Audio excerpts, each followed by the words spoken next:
Good evening, livelings. Welcome to the continued Daily Chronicle. Today is August 18th, and it's the third day that I found out that Terry has cancer. Still not sure how bad it is and what the prognosis is and what needs to happen. But on this day, he's in the hospital and he has the surgery to get a colostomy. The surgeon was a really nice man. He was Spanish, somehow had an accent. I don't know if he was from South America somewhere. I don't remember exactly. And he was a big man. He had broad shoulders and a big mustache. And he talked to me when they were prepping Terry, and he said, it'll take a couple of hours, but stay in the waiting room, because when it's over, I'll come out and talk to you. And I said, okay. And while I'm in the waiting room,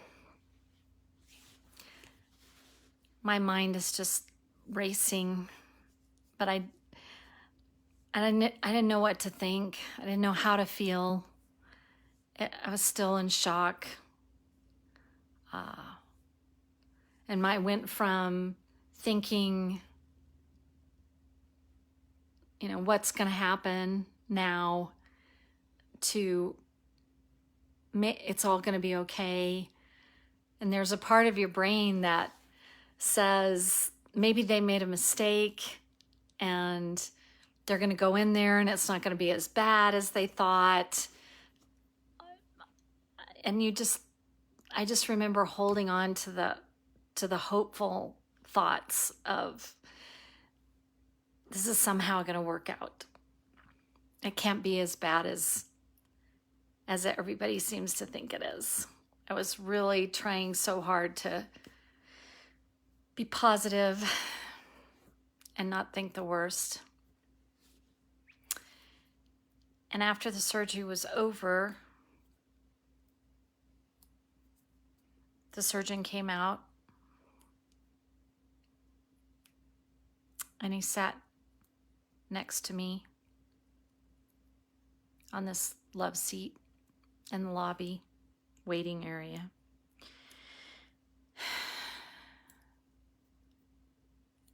And he looked at me and he said, surgery went well.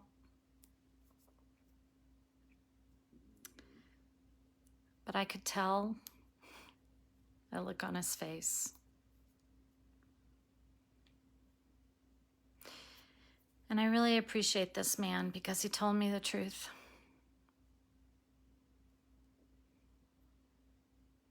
I needed to hear the truth. And he said, I picked your husband's liver up in my hand, which I didn't even know you could do that. And he said, I turned it over. I didn't know you could do that either. And he said, the whole back side of his liver is a tumor. He said 85% of his liver was cancer, had cancer in it. And I didn't know until he told me. We can live on 25% of our liver, but we can't live very long on 15%.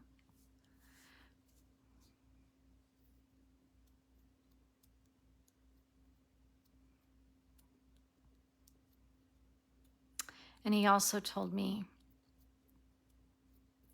that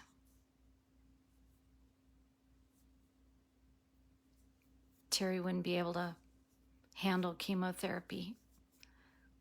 That chemotherapy would shut his organs down, that his liver couldn't handle it, and nothing else could either. He was too far gone. He said there was cancer everywhere inside of him.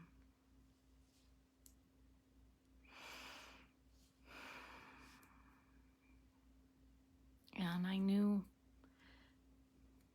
it was over.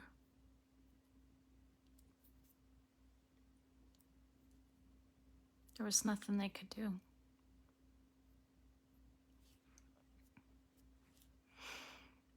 I didn't know how long he had.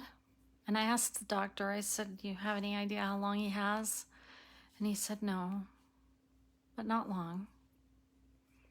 3 to 6 months, maybe.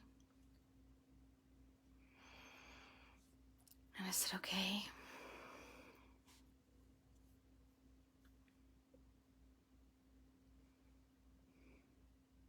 And he took my hand and squeezed it.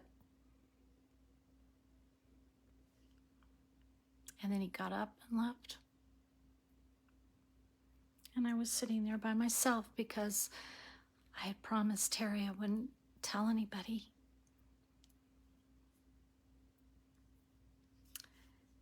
And I was just sitting there. My whole world was ending. And I wanted to respect Terry's wishes because I knew how private he was. He was a very private man, but I was about to explode.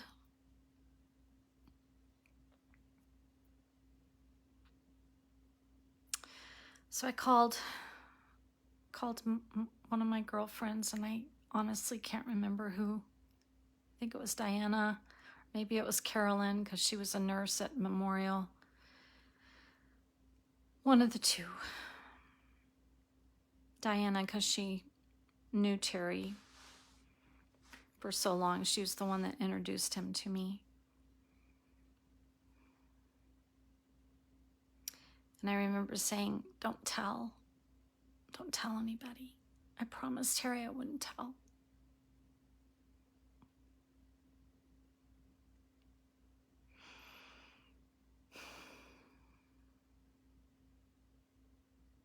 Still being a secret keeper.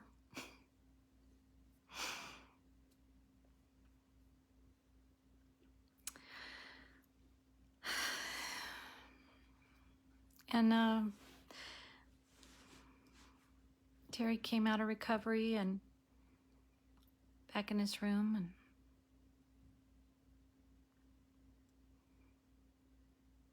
he didn't ask very many questions. He was kind of out of it. So I just sat with him, held his hand, and I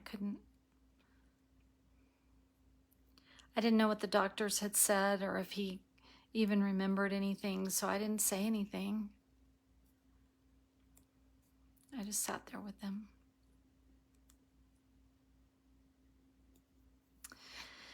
That's it for today. I'm not going to remember what exactly happened on each day from now on. All I know is that he was in the hospital for 12 days. And